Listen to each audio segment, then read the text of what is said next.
Good now, revolutionaries, and welcome to the Rise Up Morning Show.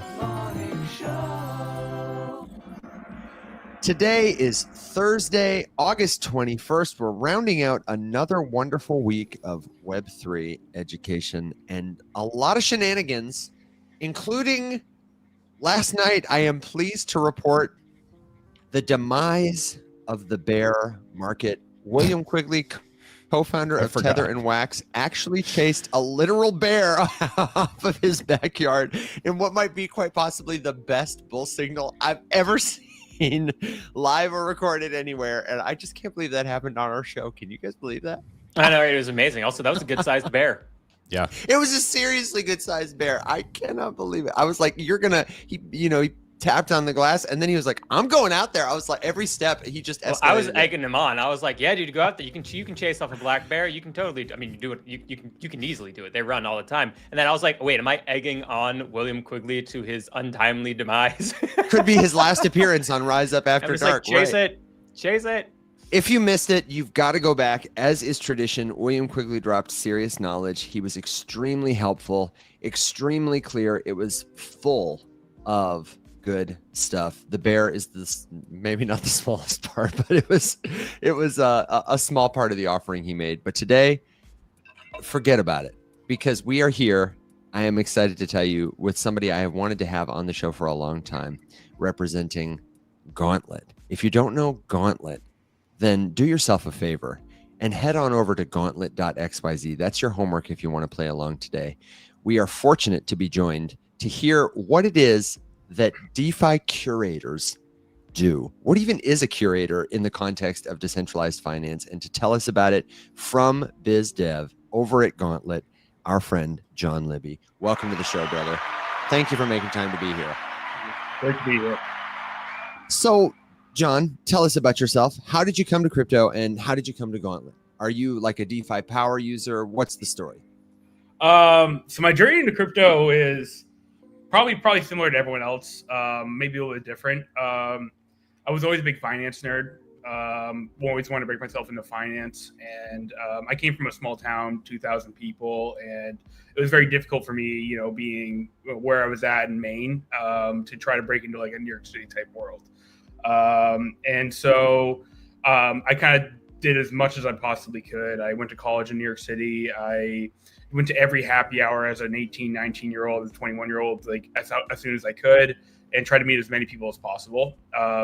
Ironically, my always view on crypto was, because I've always worked with institutional finance people, was it's a nothing burger, it's a scam. And then eventually, one of my colleges, we were teaching an entrepreneurship class. My professor built one of the OG protocols called PoolTogether, and kind of taught us all and PoolTogether was like a no loss lottery. And what that meant was like you could deposit a stable coin, it would earn yield, and all the yield from all the people's deposits were accumulated, and like every week someone got an airdrop of all the yield earned, and you could always withdraw USDC whenever. So it was kind of a cool way to earn pretty good return on your money with that, while always maintaining like your underlying position, your principal. And then this guy Leighton, I spent a lot of time talking with him, and he's eventually I kind of bought the bullet and started learning DeFi. I started teaching myself Python, Solidity, and really trying to dive into learn what this is. And kind of during COVID, I started really doing the deep dive. It's kind of around that time, and started tracking interest rate swaps between synthetics, Aave, and compound. And but I kind of always thought DeFi was, in crypto, was like a nothing burger, until a project came out called Urine.finance. What Urine did is it kind of allowed people to deposit USDC, and it would swap to the best yield across compound, Aave, and synthetics, and or DAI or USDT. And what I kind of saw was the returns I got were significantly higher for a generally low risk avenue to earn yield. And what I kind of saw was a world where what DeFi can build is a kind of idea of if you banks currently make a lot of money when you deposit your USD into their accounts, where they give you a small percent of the interest rate and they spend the rest on admin and trying to earn more money on credit-based loans. And what I kind of saw with these product was a world where like I could deposit USD in a bank, and if it was built on DeFi or smart contract technology, it could rotate my capital across multiple banks at once and give me the best savings rate and force banks to like, prioritize the consumer over their bottom line. And so that kind of was like what kind of like really interested me in DeFi. I saw a world where like this stuff actually has real use cases, real technology that could really transform how we view finance and really prioritize the consumer. And so ever since I was still in college, and I was now officially a DeFi fanatic, I was very active during DeFi summer, very active with a lot of the OG protocols, Harvest, Yearn, 88, and the MPH, a lot of names you probably may or may not know. And then over time, I started actually trying to contribute. I ended up working at a CFI company that helped grow their portfolio to $850 million while I was in college. And then from there, I worked on my own startup. And then just after that startup, it kind of just really focused on working on a lot of protocols. I worked with Alchemex, Reserve Protocol, Spool, all these DeFi protocols. And eventually, I ended up just randomly applying to Gauntlet one day. And I'm like, there's no, when I hear about Gauntlet and before I joined, I'm like, this is like the McKinsey of crypto. It's the smart people and the smartest minds doing the most interesting things. And I kind of applied like, there's no way I'm getting in here. And next thing I know, I had an interview, and then I kind of just like, all right, I'll see what I can do. And ended up working here. I've been here for about a year now, and my focus has always been DeFi. Given that's my knowledge, my background, it's my whole career out of college and during college has been DeFi. I've been like, that's what I kind of focus on. And I focus on building various designs, models that I think attract various users, and use our quants and our great minds to try to build products that match various user needs and, try to design the best things for users. I try to be the guy that, hopefully when they ask me a question, if I don't know, I tell them straight, I don't know. And if I have an idea, I just kind of brain dump on them, my thoughts. And that's trying what I be at this company. And I kind of focus on really trying to prioritize the user experience always.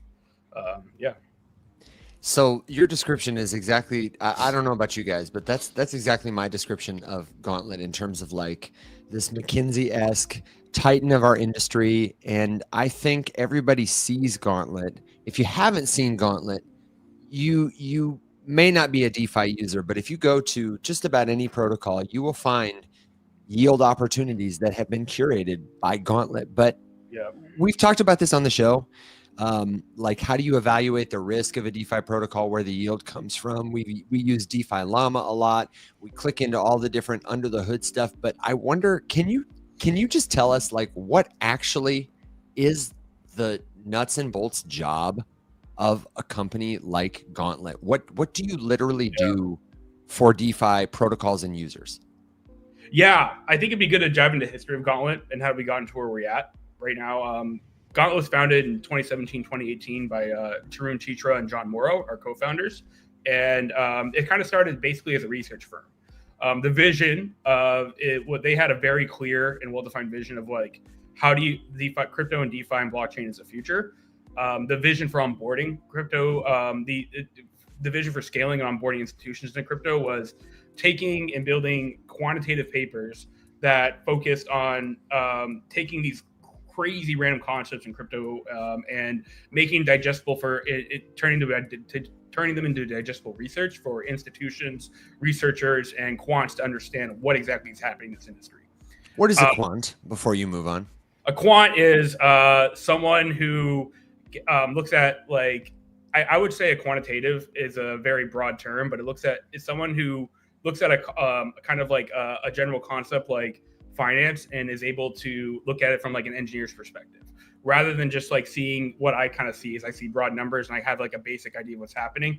They actually try to clearly understand the concept and what engineered to that product getting to the result it is. And so like when a quant is like kind of at a high level is what we see is like a bond that earns yield. What a quant sees is the mathematics behind what makes a bond what it is and how you can actually use calculus or to derive the results of how this became what it is. And that's kind of how I define a quantitative, is like someone who understands really the nuts and bolts and the math behind what makes something what it is, versus what we understand as a broad concept of how it actually works. Okay.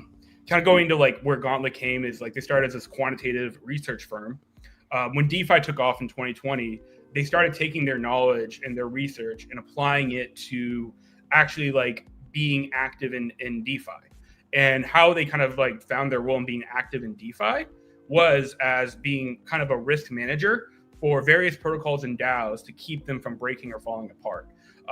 We kind of we've done lending, and our kind of like the biggest like strength we found was in lending, where we would basically, all these people are building all these crazy things in crypto. One of the biggest use cases in crypto is enabling lending for various of these different products.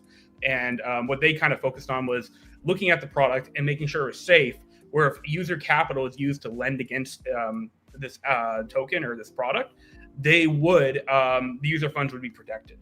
And so their whole background was quantitative research turned to being like a risk manager and consulting for various DAOs or CFIs or L1s to build like very safe products or help guide the design of very safe products and making sure that like, hey, this hits our stamp of approval where user funds are safe, that use this protocol and interact with this new product.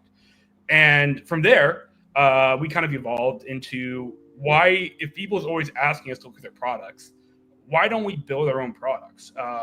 And so kind of like the vision of Gauntlet has kind of evolved is we do everything we've done in the past. And on top of this now is we build products focused on our expertise and knowledge, directly targeted and focused on users that have demand for something specific. And that's kind of where it's centered into curation, where what Gauntlet does is, and this is kind of goes now in how we do risk management on curation, is we look at like, we very focus on like taking our expertise and building products that, you know, in a various vertical like lending. And we kind of like design these products to meet user needs. When you like, so like now, and like the kind of various verticals of like lending is you select an asset that people want to supply to allow people to borrow against, lend against for various collaterals. And then our job is to make sure the collaterals are safe. And we segment, we build for these vaults, or what we call vaults as curators, is we segment the risk based on like a risk, segment the risk to get users the kind of yield they want, as well as the risk preference they're willing to take on to get that yield. And our job is, no matter what preference they choose, we do our best ability to protect user funds. We're very active in like building.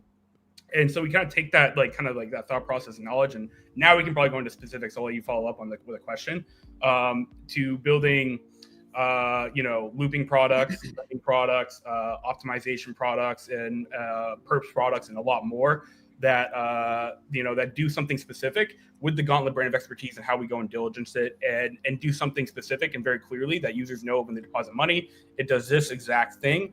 And it protects like, and they have that Gauntlet stamp protecting their funds. Where I'd kind of like to go is I'd like to do a practical example. That was a lovely explanation, but I'd like to go just a step deeper. And I'm curious if you guys would say, Alex, maybe you can pull up like a DeFi llama. I'm going to go to, okay, brilliant. Let me hand it to you. Tell me what we're going to look through. You hit the screen share. And while you do, let me very quickly say my introduction to like the people of Gauntlet was when I heard that Tarun was the founder. And then I became familiar with him on, I think I saw a tweet he made one time. It happened to go viral, like forever ago. It had nothing to do with anything. And I was like, wow, what an interesting looking guy. And then I heard him on the chopping block. I listen to the Unchained podcast all the time. And for people who have an idea in their head of what like a math guy looks like, I would encourage you to Google Tarun Chitra. He is definitely one of my fashion icons and a sort of spirit animal, if you will. You never know what color it's going to be. And a former quant. And I mean, seriously. So throw out all the ideas that you have and preconceived notions, because it's a colorful bunch of people. So Alex, what are we looking at? So if you've hung out with us ever, you've probably seen the profile page of something on DeFi Llama. So of course that is this for Gauntlet. And I just do want to point out one little detail that we don't always get to point out. And that's this. And look at that. It's a number. What is it, Alex? For Wow. people in So podcast, Revenue. for Real people in revenue. podcast land, this company has revenue. And that is so exciting because it's not every day in crypto that we get to talk to protocols that have revenue. So, John, congratulations. That's very exciting. You're in the rare That's very few. exciting. We do what we do. rarefied air, man. So go ahead, Evan. No, I was going to say, I wonder if we could find a particular vault that has been curated by Yes. Gauntlet, maybe on Okay. Morpho or something like that, because you were talking about it yesterday, right? Yes. So this is perfect because every few days I check back in to Morpho, and I swear I didn't plan this. Do it every now and then just to make sure that I'm in the best place that I can be. And there's a few names that I am kind of constantly jumping around in between. And as it stands, this was as of last night, so we can take a peek here. Gauntlet claimed the #1 spot for seamless USDC yield, and this effectively just referring to vaults that you can delegate your USDC one-sided, so just the stablecoin to earn an APY, a percentage. And right now, yields are good. We're looking at like above 9.5% for kind of the top dogs. And in my head, those are usually Stakehouse, Spark, Gauntlet, of course, now in the #1 spot. And usually Moonwell is kind of up there. And, you know, there's always some little bits of fluctuations and stuff like that. But last night when we were looking at it on the show, actually, I made a comment that Gauntlet was in the #1 spot with 9.83% APY on USDC through their vault curated on Morpho. So again, that was pretty sweet. Thank you. Yeah, congratulations again, crushing it. Yeah. So anyway, I was wondering if we could just get a little bit more insight into that specifically. We've talked about the idea of vaults and committing, you know, just USDC.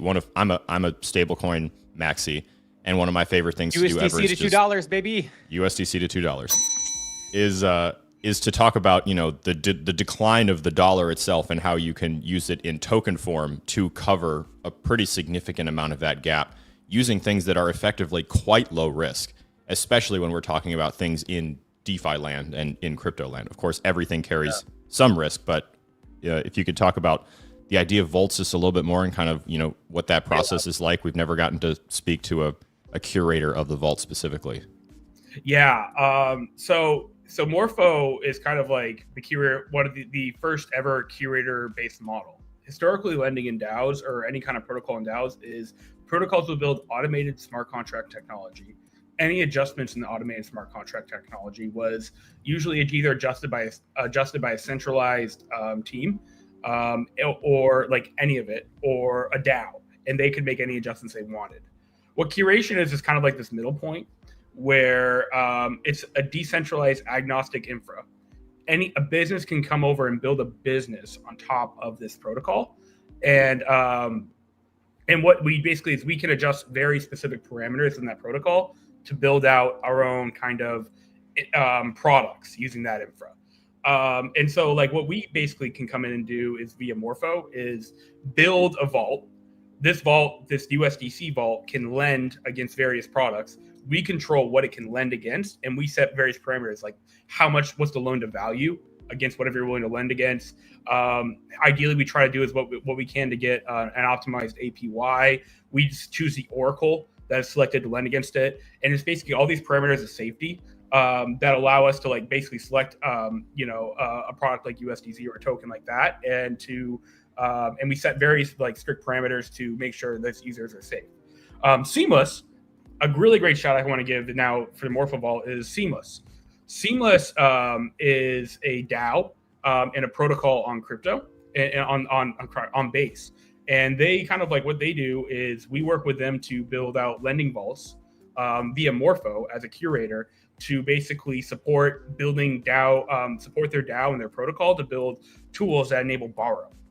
They launched this really great product called ILMs, and these are just leverage loan products that take the capital they've accrued from user deposits on Base on that Morpho Vault, and they build borrow products around it to try to keep a sustainable APY, and they allow people to either deposit and earn safe yield with us protecting the risk on the Morpho side, or they can build like great borrow products. People get more yield to be like leverage long a certain kind of whatever like they're trying to borrow against.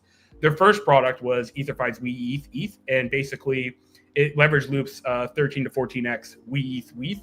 And our job is to make sure that we can try to keep the let borrowers get the yield that we're looking to get. And then like on top of that, we allow suppliers to get the yield they're trying to get, and we try to like make sure that the supply capital is safe, and make sure we do our risk management to protect user funds supplying to any of these seamless faults. Can you unpack that just a little more for us? You said leverage long 14 wrapped ETH. For somebody who has no idea what any of that means, can you just explain what's happening and how you make decisions about like what assets to include, what collateral is, and how much is good or bad? Just to unpack that a little for us. Yeah. So a leverage long, first of all, is obviously you use something as collateral to borrow another thing to and try to borrow as much. And usually you convert what you borrowed into that collateral again to keep borrowing it.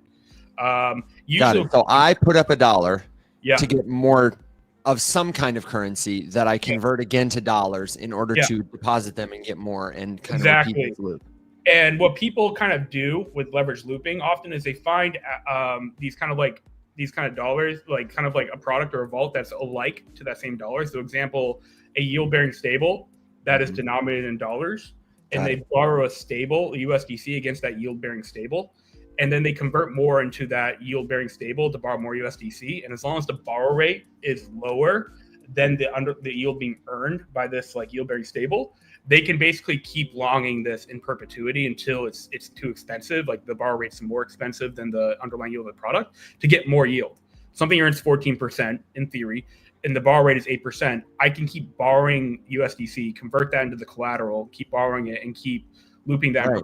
It's easy to pay 8% when I'm earning 14. Exactly. And so what they've kind of done is they used DeFi's product called We ETH, and which is earning 3.73 roughly. It varies every day, but it earns like between 3.2 and 3.8% in ETH every day. And they use that as collateral to borrow ETH and just keep longing that until they can get the best yield possible. So maybe you can get 10, 13, 11% on ETH. And our job is to supply ETH into that market against that collateral to borrow. Make sure we're not supplying too much, where if this product, something liquidates or something has to like the ETH has to be sold back into ETH to protect user funds on the ETH vault, there is enough sufficient liquidity to allocate to that. And we're not overexposing users on the lending side to that specific strategy. And that's kind of where we come in, is we kind of like define what is the threshold of how much supply we need to like support that strategy. And then also like, what are the limits we can like give to like make this safe? And then making sure if something ever breaks, the ETH suppliers into that market are fully protected. And John, how much of this is somebody with coffee and a cigarette sitting at a computer somewhere deciding I'm going to buy more or sell more, or this is too much risk? How much of it is automated by smart contracts? That's the interesting thing about Gauntlet is I think we're the only curator that fully automates this stuff. Can you explain what that looks like and how smart contracts play a role in that? We've just recently said on the show a couple episodes ago how the same way that you reassign your assets when you send them to another private key, you are interacting with smart contracts, and in effect, you are granting permissions, and many protocols are granting these pieces of computer code permission to move or temporarily hold people's assets. You're automating this process of loaning and borrowing and moving. Yeah. What does it look like? So what kind of looks like is we kind of like, generally the average curator is pushing buttons and deciding how much they're willing to allocate to any specific strategy. What we kind of build is we build very like, we design a vault by risk profile. So we kind of didn't go into that, but maybe we can jump into it later. And what this risk profile means is like what collateral is willing to borrow against to it, and also how much percentage size are we willing to allocate into that market based on like what percentage of size we're willing to allocate into that market based on like the size of the vault compared to the size of the market compared to the ability to liquidate a position if that ever happens. And so what we basically design is like if liquidity is like this much, we can allocate this much. this allocation can only reach this percentage of size to the total size of the user vault deposits in that vault. And so that's kind of like how we approach this. Is we build. We always try to do our best to build like risk on and risk off infra. Where we can try to get the best yield. And then if an event happens, like liquidity decreases by this percent, we move capital out immediately out of that market to protect user funds. And so there's not like someone smoking a cigarette, doing coffee as much as you can help it, trying to like do the average day, like, oh my God, this is my life. To being like, I get to build this, let it run. I can watch it on a day-to-day basis if I need to. But eventually just like it's trying to get the best yield for users while these like limitations are added as well. Only this much capital go in this market. We can never like allocate more. Only this much like percent size of the vault. Only the liquidity adjusts to this much. We got to take off this much capital to make sure that the positions are safe from both sides. And like that's how we kind of approach in doing that. We try to avoid that situation where our engineers are just crying every day, being this is my life, and they're focused on I can focus on the next interesting cool thing that Gauntlet wants to build.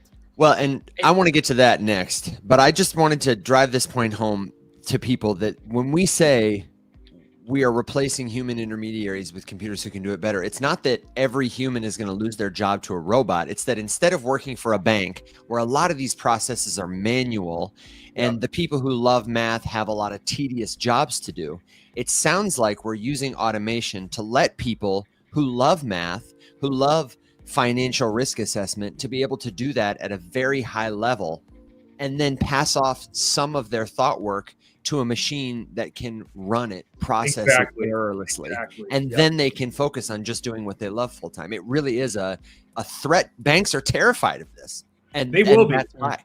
Yeah. And the reason why I think banks should be terrified is when you think about, like, again, going back to why I entered crypto, when you think about like when you deposit into a savings account, you see 2%, but maybe the bank's making 8, 9, 10% on your funds or more. And the idea now is rather than like a bank be able to keep all that money they earn off you, it's now shared across your savings account in theory. Like, and that's like the interesting part where like there's no intermediary needed. There's no overhead needed to manage a lot of this stuff, and it's minimized. And by doing that, users get much more, can like, again, what Alex is talking about inflation, they can fight this more via a savings account rather than having to do an S&P 500 investment, pay taxes on capital gains and do all this like madness. And they can just focus on just like earning better yields while still being in a relatively safe environment.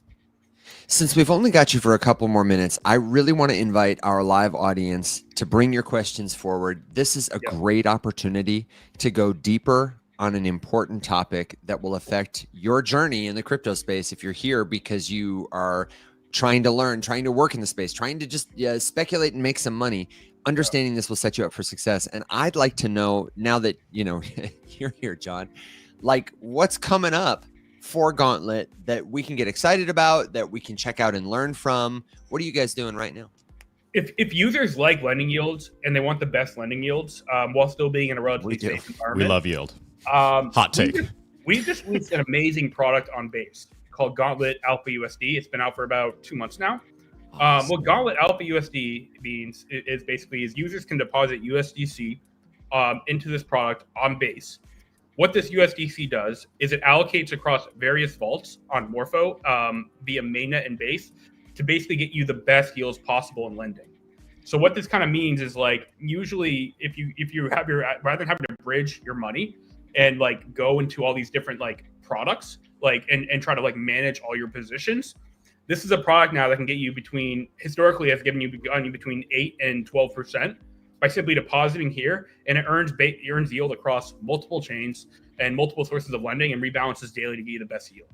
This is by far like one of the most best retail products we've seen be built so far, in my opinion, for users on crypto.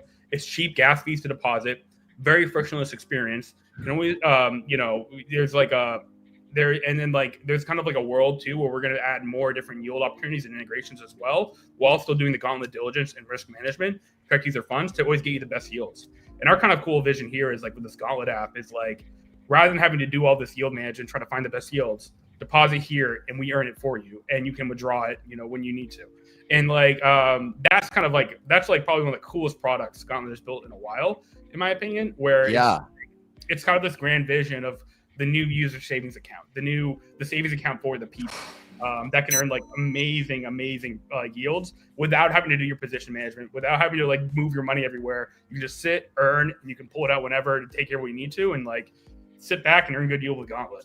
They basically just put Alex out of a hobby because, like he was saying before we went to look at the Morpho Vault, that is a regular part of your yield farming day. Is well, let me go check on my seeds and see if there's a better place to swap my USDC or whatever. And now you're telling me I've got. Listen, Alex. Instead of cigarette coffee every morning, checking it out, deposit here, earn good yield, and then go hang out with the dogs. It's a good vibe. It's a compelling argument. Yeah, it's a compelling argument. But as Otis Redding said, it's 3:00 in the morning. I've got my cigarette and coffee, and I'm farming USDC yield. So he did say that. He did say that. That's actually in the song. Yeah, if you listen really closely, it's in the background of the chorus. Oh my gosh. And okay, so we will have the links for that in the description. I just highlighted the tweet on screen for people to check out. And then what about the Gauntlet app? Can we talk a little about that? Yeah. Dara mentioned it, and I was really excited to see the pivot from curating on other people's platforms to, this is a step in that direction, but you've also got an app. Yeah. Just come earn with us. Tell us more about it.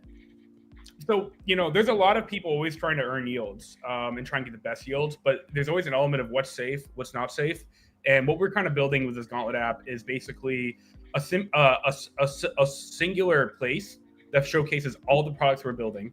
You have that Gauntlet brand protecting users' funds in a non-custodial manner, and you can basically earn yield on various things. If you're interested in lending, we have various areas of lending defined: Prime, Core, and Frontier. What these are basically are various risk profiles on which we're willing to lend against. So Prime, very low risk; Core, medium risk; and Frontier is willing to allocate to things that that give you a better yield, but maybe wouldn't necessarily we call this safe enough for mid-risk lenders.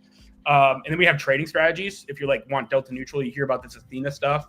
We build our own Athena products. You hear about restaking, staking, and basically it's a place where we're just gonna list all the Gauntlet products, what they do, how they earn yield, and you can choose where to deposit and earn your funds. And you can either look for the best yield, or if you really one specific strategy, or always be able to access your funds immediately, wanting to okay with a 3-day withdrawal.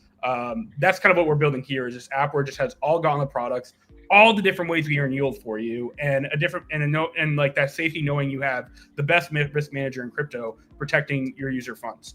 And that's kind of what this Gauntlet app is. It just shows everything we do, everywhere we are, and how the different ways you can earn with user stables. And that's kind of what we are at Gauntlet, is we have this curator model. Is we have this massive business arm of quants that are brilliant doing whatever it is, whether it's purse products, whether it's lending, whether it's restaking, whether it's levered looping like we do with Apollo Global. And we basically you can have access to all of that, and you have that trusted person in the background protecting user funds in that non-custodial smart contracts, but pulling the levers we can to always make sure you're safe. And that's what the Gauntlet app is.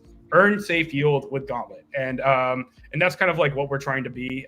Trust Gauntlet, trust what we're doing, and we use all these different things like Morpho, Symbiotic, Drift under the hood to build these different non-custodial products for users. Mm-hmm. Big fans of trust here on the Rise Up Morning Show. And I've wanted to put this one thing in context historically too, because whenever I talk about a project or any kind of solution and go to market, it's always, what does this project do? What is the pain point it solves? Is that valuable? I want to talk about that pain point in the market, because what you do, if I oversimplify it, is you allow lending and borrowing pools to be built, but apply guardrails onto them to make sure that they're built in a responsible way so that people can use them without it totally breaking. And that's the pain point that existed in the market for almost every single one of these types of solutions. If you go back to maybe even 3 years ago, 2 years ago, 3 years ago, 4 years ago, especially, you had these incredibly attractive lending pools that were totally dangerous. And the lending DeFi space was full of risk for people who were being lured in by this honey, if you will, and then all of a sudden it ended up being, a trap of sorts, and people lost money. So that is the problem in the space that something like you solves. And if it's not that, then there's a multi-billion-dollar, or at least hundreds of $million problem in the crypto space that existed. And Gauntlet has come in and fixed that by putting in those guardrails. Exactly. And by putting those guardrails, I think when we see, like, we're tired of these like massive explosions in crypto, where people start getting interested, then we break trust because people are greedy, and then we have to restart again and rebuild trust. And our goal is, as we enter this new paradigm where people are actually institutions are actually using crypto, retail are really actually getting involved with yield. We want to be that safe place to earn yield and protect that safe place to earn yield, and we want to be that safe place where like users can avoid those situations. And we have products for basic retail to come and earn, like Gauntlet Alpha, and we have place for more savvy institutions that, hey, I want to build the Delta neutral, but I don't know how to do cross-chain lending and cross-chain perps management across all these different perps protocols, exchanges. And we kind of just, here's our product, here's what we built. And we kind of very transparently break down the risks and what it is and what it's not. And for users to understand, we try to do it both on-chain, on docs, and maybe a call with me. And I'm usually trying to be a straight shooter and what this is and what it's not.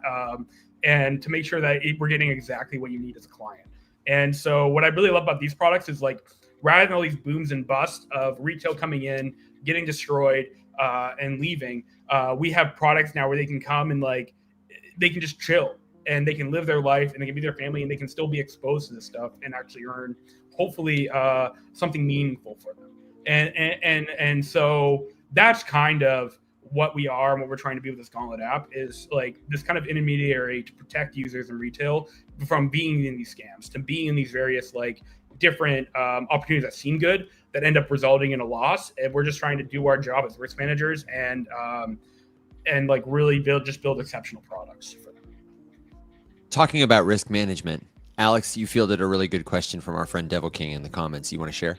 Yeah, so the question was kind of broadly just about the idea of defaults in general and what happens and how do protocols like Gauntlet manage that kind of risk. And I know that we are kind of nearing the end, and I know that this is a really, really deep topic. So I'm wondering if you can kind of overview it. And I will say, just before we get into it, this is a very deep topic. How do protocols like this protect against defaults and stuff, other types of risk?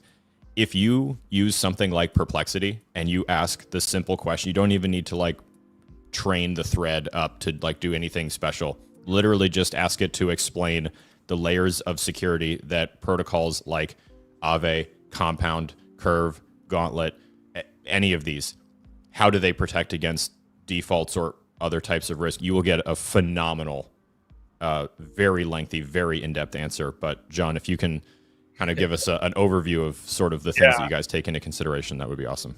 So the biggest thing when a liquidation occurs in crypto, it needs to happen atomically or immediately in a single transaction. So when defaults happen is when a user's bar position is hits their loan to value. They're what they're allowed to loan against that collateral is it hits kind of a threshold where it's higher or close to the loan to value of what they're borrowing. And so how you present defaults is you allow anyone to liquidate that, or we would be a liquidator bots. And what you do is make an easy pathway for them to liquidate it. And that means sufficient on-chain liquidity to do this immediately, to take care of the asset or the token. And then and then sufficient on-chain liquidity and sufficient, and then if the liquidity adjusts over time, it's about making sure that if there's not liquidity to support the size of that market, is making sure you're able to pull out liquidity whenever you need to from that market to make sure that if you have an amount of capital in there of user funds, you got to make sure that you can whatever cover it. Can very easily liquidate. And kind of the third part is sizing in that market is making sure that if you're not comfortable with that market, you don't have the largest size in that market, and you're not the one holding the majority of the risk. Is like you can maybe allocate some to it, but you always want to make sure you have enough capital to like not be the size of that market where like you can either pull up funds on a need basis, or you can basically keep it enough to maintain the market at a certain size, or if a default occurs and a position just needs to be liquidated, it can very, very cleanly be done.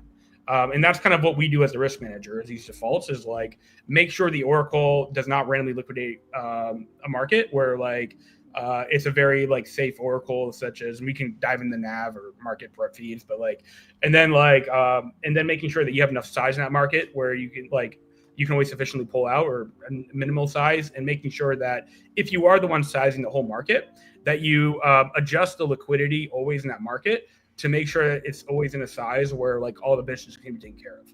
And that's kind of like what we do on that risk management element is for these defaults is like, we're always monitoring these things. We're always checking the on-chain liquidity, who can liquidate this. And we're always checking like what needs to happen for to make sure users are safe generally on both sides. And then, borrowers are always the ones taking the like users.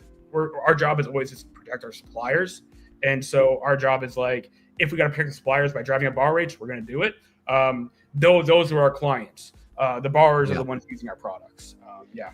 I have so many questions about like, who holds the keys to the contracts. I really think it'd be fun to have maybe one of your quants come back next time with you so that we can actually build like equation by equation a risk assessment mod. Like it might be fun to do that, like if you were going to build a pool, what would it look like? But it would be so nerdy and it would be so cool. That's why we're going to have to do it another time. For now, we got to say thank you very much for your time. Jon, it looks like people can find you over as 0xGibby. You mentioned before the show, you're not much of a tweeter, but I said we would give you some friendly peer pressure to get you to start posting.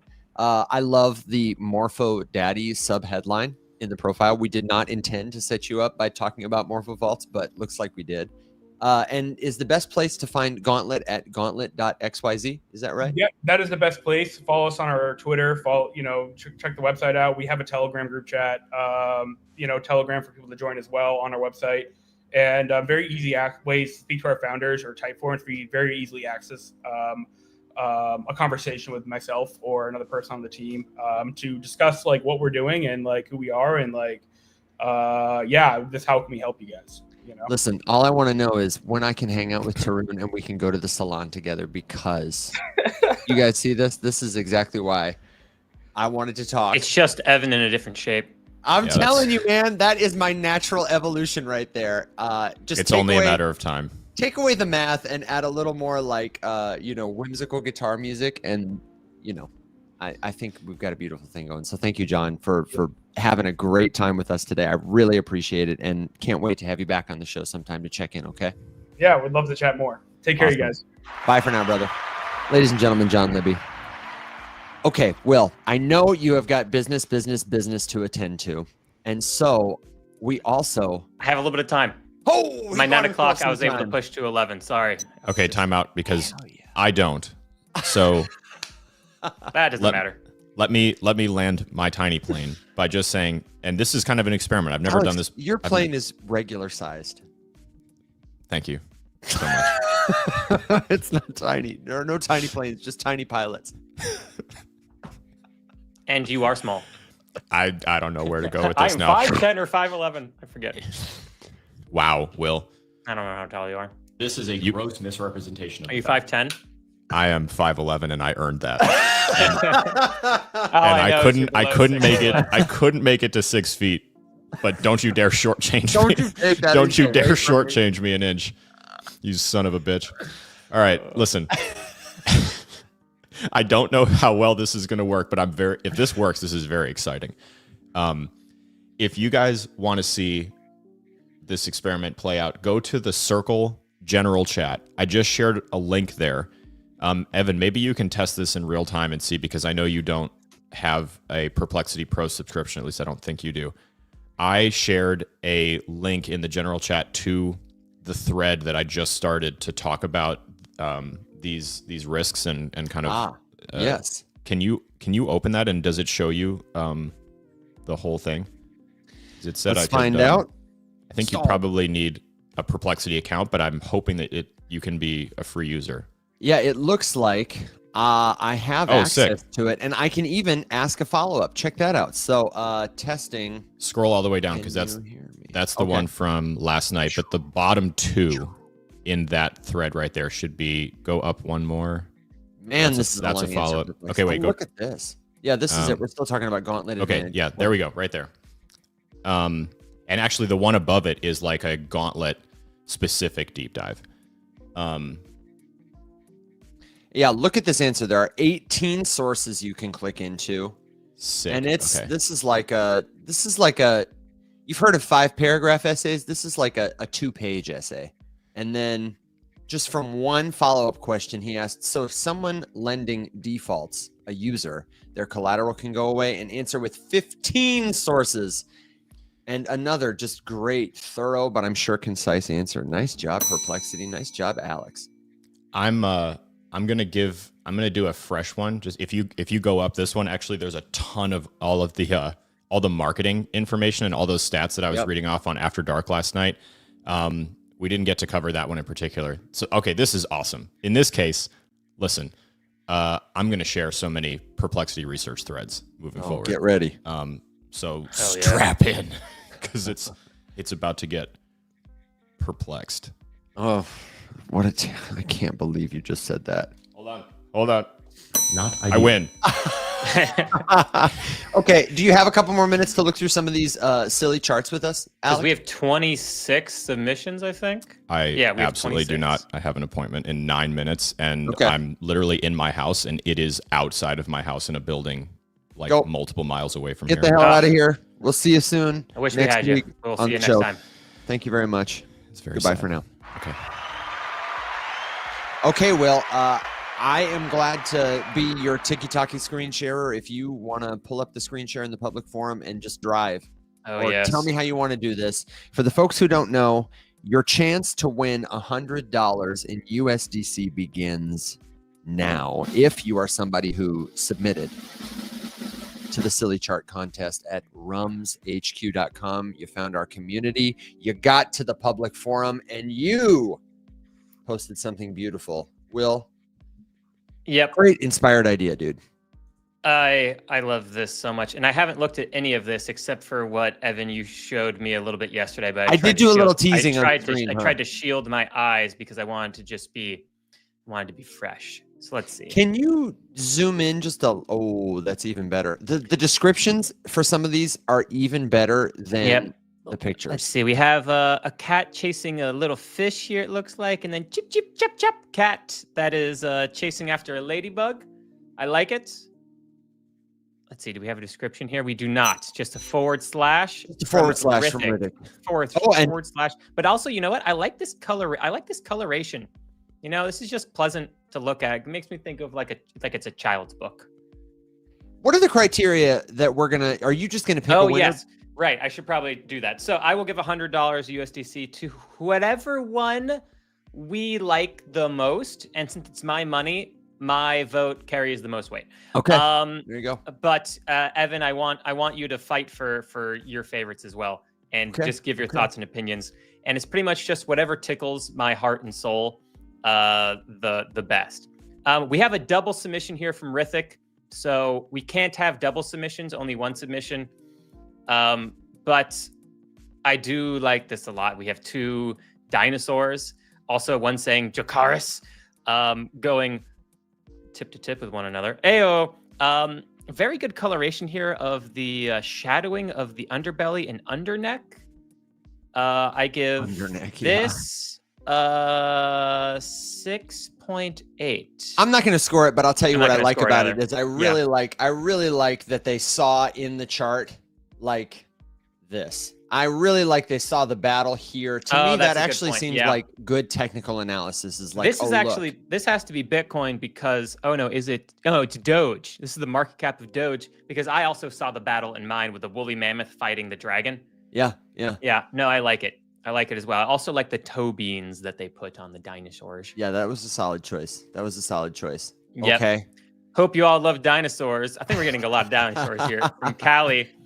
And we have my personal favorite thing here is just how derpy it is. I love that it only has 2 legs, but B, they have like clown floppy shoes. I really enjoyed that. But Definitely silly. You saw the spikes in price here, the spikes on the back of the dinosaur. I enjoy it. It pleases me, and it brings joy into my heart. Yeah, it's a Oh, now the first one is a description from Philip. So, ornithology alert: Solana trapped in legendary confused flamingos speed versus grace dilemma formation. Fellow degens, we're witnessing the ultra-rare pink bird network congestion crisis. Consolidation with the critical fast transactions or fabulous posing. Decision point at the $180 shrimp coin staking rewards level. The Solana Flamingo dilemma analysis. Oh my God. Oh my God. Who did this? Oh my God. The target price is $420. We can't spend the entire time reading this whole thing. No. Prediction. Sometimes maybe liquid staking pool. Sometimes maybe proof of history heaven. What? Oh God. That's in not a world bad. of blockchains, be a confused but extremely fast pink validator. So we have. Okay. This is the confused flamingo. You know what? This is the first one we've seen where we've seen drawings outside of just the price chart. You know, the flamingo is in its natural habitat of the water with the fish here or the krill that it eats. I will say that this reminds me of, oh God, what was that show? It was on Netflix and it was a classic show. It was like Crystal Elements or something where they had brought like puppets back. And there are those weird, like, Mm-hmm. I don't forget the name of it, but it reminds me of those Dark Crystal. Crystals. Dark Crystal. That's right. Wonderful. Yeah. Thank you, Philip. Eddie Stark, had to go on the dolphin theme when I saw Apple's chart. Love all of your live streams and look forward to it. Evan, Alex, and Will, keep up the great work. You have a true audience in us. And my favorite thing here is it looks like this dolphin has a really big chin, and you are certainly, going after your target audience here, me. Will's Apple Dolphins. Beautiful, beautiful, beautiful, Eddie. That's nice alligator. The art on Jacob. this one is pretty solid. Yeah, It's pumping down on the like- bayou. I like this a lot so far. It's pumping down on the bayou. I think this is my favorite so far. And it might be the texture of the ink here that really is doing it for me. I don't know if you did this in paint or whatever, but it just adds a little bit more life and texture to the drawing here. And the alligator's nice and happy, and he looks friendly. And he looks like my rotten soldier, my good time boy, and it pleases me. Who submitted that one? That was Jacob. Jacob's Cajun Gator. Really quickly, Jacob while you Watson. get to this next one, I want to highlight this comment from Ethicalish, who said, "I tried to do one for y'all, but all I saw was my parents fighting over and over and over again." I'm so sorry. Good God. There's therapy. But also great therapy is submitting for Will's silly TA charts. A cute bunny. That's a good segue to this. This cute, is look at actually a work of art. I'd hang that on the fridge, dude. So this is from Joe. Why did the bunny bring carrots to the stock exchange? It heard they were outstanding in the field. But the bee warned, don't get stung by bad investments. Turns out the bunny strategy was a bit harebrained and it lost its shirt. Now it's saying, let us learn from our mistakes and turnip our luck. Carrots in the stock exchange, bees giving investment advice, harebrained strategy, lettuce and turnip, puns sprouting everywhere. And this is, this would go on like a fridge. Like this person is talented. I forget who sent this in. I'll look again. I'll write your name down. But this is, props. You should be drawing, become an animator or something. Because this is just delightful. This is Joe. Joe Punny Bunny. Joe, that's a treat. That is just a treat. Not seriously competing here with the very arty people, just joining in for fun with some emojis in my first time using TradingView. Oh, Ecotist, lovely. That's what it's all about. Welcome to TradingView. Hey, great emojis. We see a parachute down, but I think the parachute got cut and then we fell and slammed, but then you turned it into graceful snowboarding as well as throwing a dolphin on. So love that you're using TradingView. Love that you're starting your technical analysis journey. And I'm so thrilled that this was the beginning of it. So wonderful. Thank you, Ecotist. Yeah. Now, Moist Mike, and I think we're coming to just a total mess here. Not my best work, but I definitely thought it was funny. No drawing skills whatsoever. Just pump my bag. I like this. I like this. Just yeah, pump my bags. Pump my bags guy. I really like his next one. This other submission here that he's got with the emojis of with the rise up mug, and then he has take profits, dumbass. Morpho rocket, and then Evan. I love you. I love that there's Evan here. Just right. I like that you can tell it's all of us, but at Yeah. the same time, like you're definitely Freddie Mercury here. That's your Freddie Yep. Mercury. Alex is like take that's profits, like you dumbass, and then K-pop Alex. and then Evan is just winking sultrily into the camera. Yeah, yeah. it's a masterpiece. It's great. Moist Mike, wonderful. I love that Will's emoji looks like Freddie Mercury. It's beautiful. Okay, now this one, I have to admit, this one is the one that made me laugh the hardest. This one you're This about is from to open. Ryan. Yeah, I saw this and I thought it was This is good. Fartman Ryan also and sent me a Bitcoin. message and he was like, "Hey, dude, I was gonna do this for you," and I was like, "Oh, dude, that idea would have been amazing." But he's like, I'm doing something actually way more wholesome, and so this is way more wholesome than he was gonna draw. So I appreciate it for the sanctity of the stream, Ryan. And I think this might be just as good. This is wonderful. We have a man on his hands and knees with his booty in the air, farting the upwards price action, and I think this one is also absolutely in contention as well. Alex's response was just OMG. OMG. Investing lately has felt like getting shitted on from Einar, and it's a bird flying upwards and then shitting on the price, flying upwards, shitting, and then falling and dying on the ground. Oh man, there's Poor so much bird. there's so much pessimism in this. I love it. There's so much pessimism. All right, Einar. I'm just writing down the ones that I think are in contention. From Mojo, you're all hilarious. I'm thoroughly enjoying these submissions. Keep them coming. With the ups and downs of Bitcoin and crypto, this is from Jeff Rascal. Evan, Alex, and Will are always right there with the Rums community to see it through. Please click on the image for full effect. Oh, we certainly will, Jeff. Oh, Doesn't this look damn, like a this is neon giving- sign? I was just about to say, this looks like a neon sign. This is sick. I would hang this up Um, in my office in a heartbeat. yeah, I would print this I out would and give it to you I for would print Christmas. this out. I mean, please do. On like a black velvet background, you know? I mean, yeah, that's gorgeous. Mhm. That's our logo exactly. Jeff Rascal. Jeff Rascal. Oh, Evan, I'll print this one out. We're looking at KISSPA on the higher Gantt. Unfortunately, Magic, I don't think your your No, submission is you here. got Okay. it. Yeah, you got to click into it. This is intense. This is like an in-depth.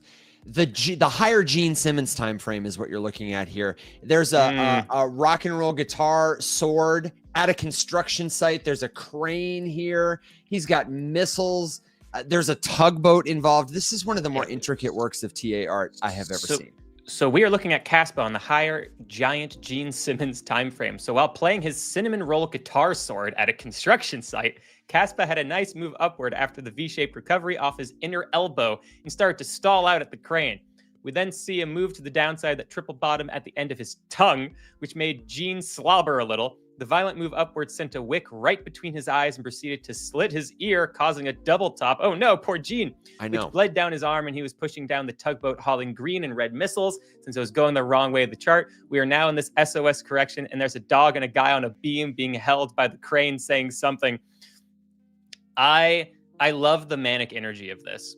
Yeah. I love that you saw this and then just like I just feel like an ADHD brain just like exploded and was like, I see this and now I see that and I see that. Oh, there's totally a crane right here. And the guy on the crane is saying, my grandma told me about crypto and Bitcoin that she read in the paper. I got this.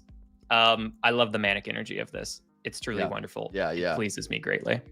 From Magic. The Great Pyramids of ETH. The aliens have finished building their pyramids, and now they've moved on to abducting the price straight into outer space. Mars looks like a fitting long-term target, though I might consider taking profits once we reach the moon. An immensely bullish pattern for those unfamiliar. I felt like that voice was appropriate. It was definitely appropriate. Ethereum, yep. The first pyramid. I like it. With What I aliens appreciated here. about this was, again, the TA here. Like, I actually think that it could be the beam me up pattern. I told him, however, he could have drawn the mole people excavating a sinkhole to tank the price. I really appreciate right that there. this was optimistic. My favorite thing here too is also like this could be a pattern. You could be like, oh, it's the triple pyramid pattern of lowering highs, but then after the mole man fake out, you have the alien blast off.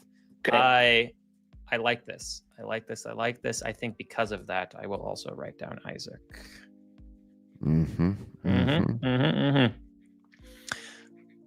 What do we have here from Palmer, aka Bearded? As you can see, the bulls were pushing the price up until the dolphin came back and flipped the penguin down towards the bears. I like the inclusion of the dolphins. I like the inclusion of penguins as well, because two of those are two of my favorite animals. So thank you, Bearded. Truly wonderful. And a different style of art, as well as using something other than trading view as well, giving us something different. So thank you. Yeah. For the people who like dolphins, this is another good one. Whoa. I like the art here. Yeah. For those of you who've never seen this setup before, let me break it down. Solana is clearly forming the flying dolphin pattern. We've got two possible scenarios on the table. One, the dolphin body formation. Solana keeps shaping up the full body of our flying dolphin, building strength before an inevitable breakout. Two, the nose trampoline breakout. Price uses the dolphin's nose as a launch pad, shooting us even higher into the skies. Either way, this is clearly once in a blue moon setup. Extremely bullish. The waves are behind us. The dolphin's almost fully formed. We all should know what that means. And I really enjoy the colorations here. I enjoy that you put the foam of the breaking of the waves on and the splashing of the dolphin out. And I also like the dolphin has a very spiky dorsal fin, which makes me think it has a mohawk. He looks like a mohawk, like Sonic the Hedgehog dolphin. Yeah. Sonic the Hedgehog dolphin. I am a fan. Also wait from a second. Isaac. Also from Isaac. Isaac, we can't have two submissions, but that's fine. So I don't think I like. specifically. I'll have to pick the one I like. We'll go with the dolphin one. But next time, if anyone gives two submissions, I will have to disqualify you. I also really appreciated this one. This is Godzilla. Yep. No, this is truly wonderful. And I also like how adorable the Godzilla is and how he or she has its hands out like a little child, and it's just wholesome, but at the same time destroying what I can only imagine is Tokyo, with a tank here built off of this upwards price action. And, you know, this is great. Also, I'm a huge Godzilla fan. It's great that like you would look at a chart where there was a previous big time high and see it as like destroying the price action to come. Yeah, exactly. I was about to say, because it's the all-time high and everyone's like, oh yeah, there's so much hope, this lizard's so cool, and then bah, it's like, oh no, the market. The market. Also, I wonder who got the most likes. Also, if you know, the first submission in here gets the most likes, because it's been here for a while. We have 5 likes, 6 likes to the flying dolphin. Oh, Bearded got 7 likes. Look at that. 7 likes to the pyramid. 7 likes to Gene Simmons. 7 likes to the morning show. 7 likes here. Ooh, 10 likes to the Fartman. I don't know. Does that get you extra bonus points, Ryan? I'm not quite sure. And then the bunny. Evan, I'm curious of here. What are your top 3? My top 3. The third one is hard for me to choose, but I think because I think what I've got to do is I really liked honorable mentions. I loved Godzilla. The story there was great. I loved the dolphin from Isaac. I really liked the punny bunny. I loved the Cajun alligator. I had great laughs, and the flamingo. And the kiss story were some of my favorites. But my top 3 have got to be. It's tough for me to choose.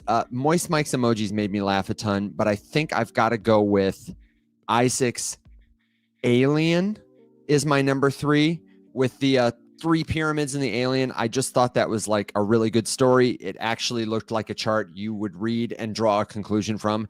My number 2 has got to be, this was tough, but I'm a sentimental man. So number 2 is going to Fartman and his Bitcoin. And number 1 for me is got to be the Rise Up neon logo with the black velvet background. I just thought that was, it may not be the best like technical analysis, but in my heart, that was the greatest silly chart. It touched a heartstring from Jeff Rascal. Okay, man. No, I get it. So that's my top 3. Okay, and now let's see. I'm gonna pick the 3 that are in contention, and then I have to make a decision. I really enjoy the alligator. This is just a phenomenal work of art. The other ones that really stick out to me, I mean, the Fartman's really Fartman was so funny. Really just good. This neon sign, it really just tickles me. And it's like a very retro, like arcadey kind of vibe to it that I like. The Gene Simmons one by Magic is the best story. It was so chaotic, though. It's so I got chaotic. anxious. I got anxious. That's the best story. This is the best potentially real TA example. This pleases me, and also the Godzilla pleases me greatly. This is gonna be so hard for me to choose. Yeah. The Godzilla one makes it in contention. Whoop whoop! Congratulations, Godzilla. Godzilla by Convalescent. And while you're thinking about it, let me just read. Shan from the comments says, Bunny. Devil King says, the neon rise up sign. Wall Street had an interesting thought that the Circle subscribers should decide. I say if next time we do a contest, we should also award an audience favorite. So we should. We'll do that. We'll add that in for next time. And there were a couple that got deleted. There was one that was a peacock that I thought was really quite good too. Did you see the peacock? Why did it get deleted? Yeah, a Fair Value guy put it on Twitter. That's right. I think Fair Value Gary was just he had like 3 entries and he wanted to narrow it down to 1. He had some really good TA too. Anyway, I'm sorry. Go ahead. The best singular art is the bunny, but does it tickle me more than Fartman, the morning show sign? The Gene Simmons story is just so good. Yeah, the Godzilla's clearly in. Okay, oh god, this is so much harder. The morning show one has to make it into contention. Okay. So far, that's our only overlap. And God, Fartman's good. The bunny art's so good. And I just love this alligator though. It's between the bunny and Fartman for so contention. do you want to let our friends in the live chat fight for it? Between those two, who should get a final nod from Will? Here's Fartman and his Bitcoin blowing the price higher. Look at that. And a fridge worthy, beautiful bunny, bee, dragonfly, flower. Look at that lagomorph. I think I have decided. Oh, I have decided that it's going to be Fartman simply because of this. Simply because if you see the Fartman form, you expect an explosion upwards, right? There's a potential TA pattern in this. And I'm going to give it to that because you see the Fartman form, you expect the fart, right? That explosion upwards. Whereas the bunny is a beautiful, beautiful, beautiful piece of art. But I don't get quite as clearly of a potential like TA prediction out of it, but it is gorgeous and beautiful. And Joe, you are a true artist. Now, well reasoned. I must decide between Godzilla, Fartman, and the Rise Up Morning Show. Rise Up Morning Show. So let's take one more quick look at all 3. Fartman, again, TA pattern here. It's certainly silly. It's certainly solid. Unique out of it as well. No, and didn't it get the most Ryan, likes? though. It did get the most likes, but no story. The Rise Up Morning Show, very, very pleasing to the eyes. No TA pattern necessarily I'm getting here. I mean, you see like the triple heads of the Hydra of the morning show with us, and maybe there's the fall afterwards, right? But I get a little bit less of a technical analysis potential pattern from it.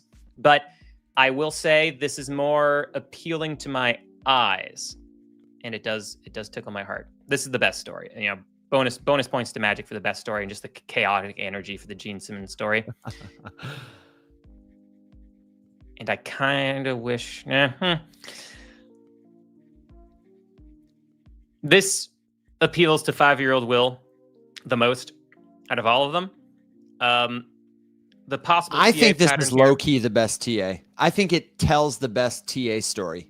it does tell the best story where you have just like, here's what I get out of it, is you have the monster of the previous high, but the monster of the previous high are your salty bag holders who, once the price in the future rallies enough, they dump on you and suppress price again, just because all the people who bought over here are looking to get out.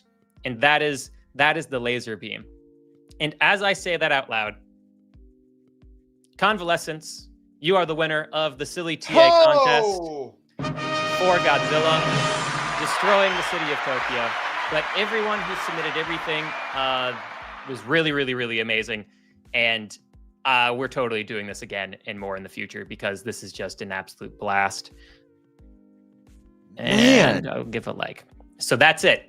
So Convalescent, I will send you a message in Circle, which will actually be the first message I have sent in Circle before. So, and they're right here in the chat as ACC. So thank you and congratulations live. How exciting! Yeah, dude, I'll send you a message, and I'll send you $100 USDC. If just pick if you prefer like a Solana address, I can do that. If you prefer an Ethereum base address, I can do that as well. I'll send you a message, and let me do that now. And while he's doing that, I'm gonna read a couple more comments for you. Moist Mike said, feel free to use my artwork however you like. Carol had a great encouraging comment where she said, I want you to create a line of t-shirts. I am elevating the recommendation. She said, these are fabulous, creative, timely, and super relevant designs.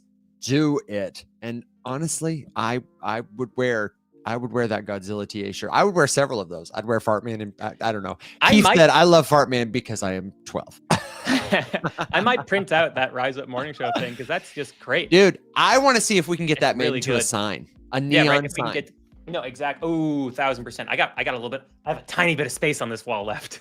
Dude, and the black background. I think if you extend the foam and it becomes like a black panel, I think that's the natural thing to go there, is like Rise Up. I would love to have a neon sign. I also can't wait to take these and start posting them on Twitter and just spreading the art of the Rise Up Morning Show community to the world, and just be like, we have maybe not the best technical analysis in our community, but we certainly have the most fun with it. We have technical analysis. Can't argue with that. We have a good time, ladies and gentlemen. That's exactly right. Ladies and gentlemen, monsters and machines, people and creatures of all ages, it's about that time when we're going to ride our dogs and ponies off into the sunset. I'm going to throw an event up into Circle so that folks who want to ask us a question who didn't have time on the stream can have their moment in the sun. I saw some really good questions from Nick Johnson asking about GPTs, LLMs, and how they are collectively impacting our intelligence, our memory, our ability to recall things. Critical thinking.